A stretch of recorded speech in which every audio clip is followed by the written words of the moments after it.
कांत्यै नमः ओम ऐं ज्योत्स्नायै नमः ओम ऐं श्रियै नमः ओम प्रीत्यै नमः ओम अंगदायै नमः ओम पूर्णायै नमः ओम पूर्णामृतायै नमः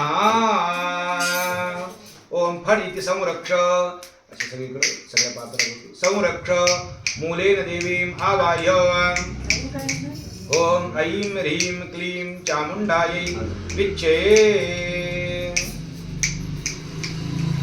धेनु आणि योनी मुद्रा दोन्ही पात्रावरती दाखव्यात आवाहिता भव स्थापिता भव सन्निहिता भव सनिरुद्धा भव सम्मुखीकृता भव षडंगेन सकलीकृता भव परमीकृता भव मत्स्यमुद्रयाच्छाद्यो मत्स्यमुद्रा करावी आणि अष्टवारम अभिमंत्र्यो ओम ऐं ह्रीं क्लीं चामुंडायै विच्चे हा जप करावा.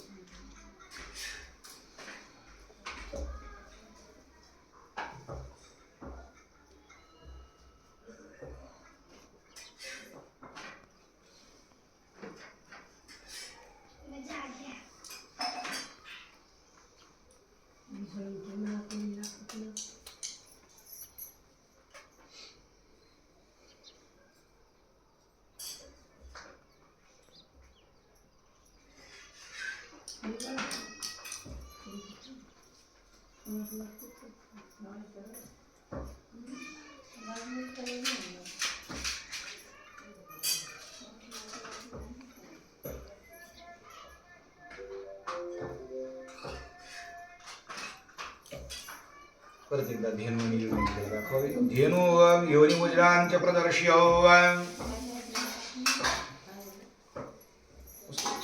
प्रदर्शन केले. आता त्यावेळेस आता एकेका पात्रा म्हणजे द्रव्य टाकायचे.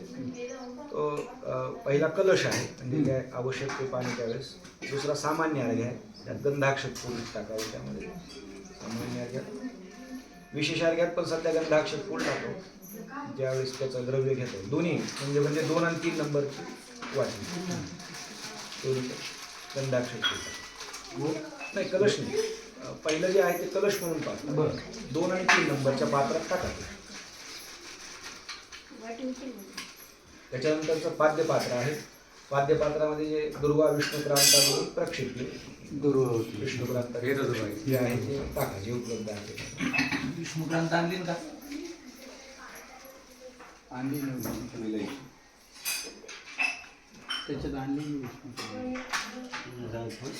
विलायची एवढं. ठीक आहे.